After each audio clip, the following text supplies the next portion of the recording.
नमस्कार प्रणाम। हम खेसारी लाल यादव सबके गोड़ छू के गोड़ लगतनी।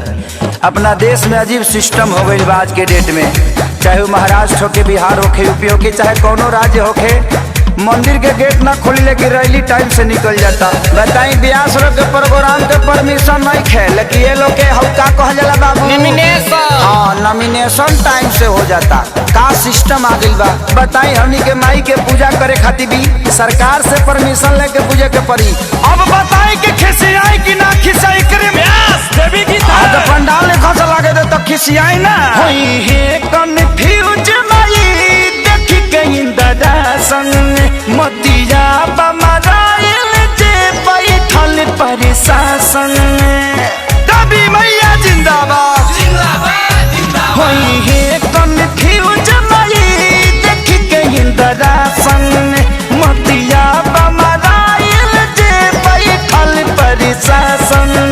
जब नइखे परमिशन माई के आसन के त कैसे छूट मिलल बा नेता लोग के भाषण के, कैसे छूट मिलल बा नेता लोग के भाषण के। दबी मैया जिंदाबाद जिंदाबाद जिंदाबाद अरे भैया जिंदाबाद जिंदाबाद जिंदाबाद। अड़हुल फुलवा कहाँ चढ़ेगा, लाल चुनरी कहाँ चढ़ेगा,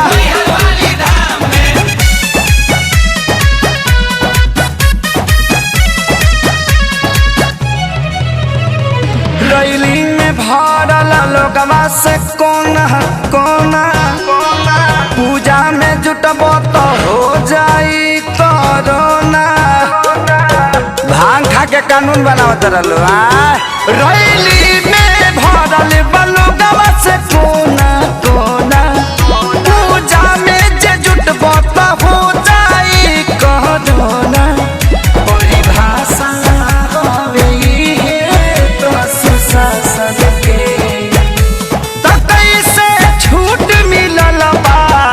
नेता लोग के भाषण के, कैसे छूट मिलल बा नेता लोग के भाषण के। ताजा नारियल कहाँ चढ़ेगा, धूप अगरबत्ती कहाँ जरेगा,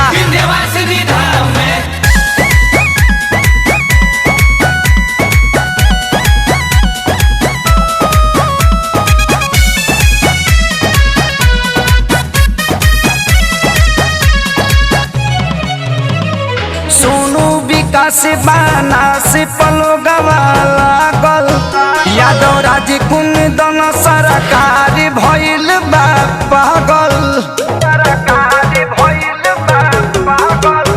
सोनू विकास बना से पलो गवा लागल यादव राज कुंदन सरकार भइल बा पागल।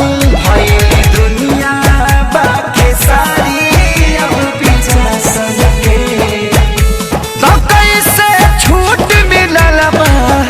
नेता लोग के भाषण के, कोई से छूट मिलल बा नेता लोग के भाषण के। जले माई के मूर्ति ना रखाई तले वोट ना दिया। जय माता दी।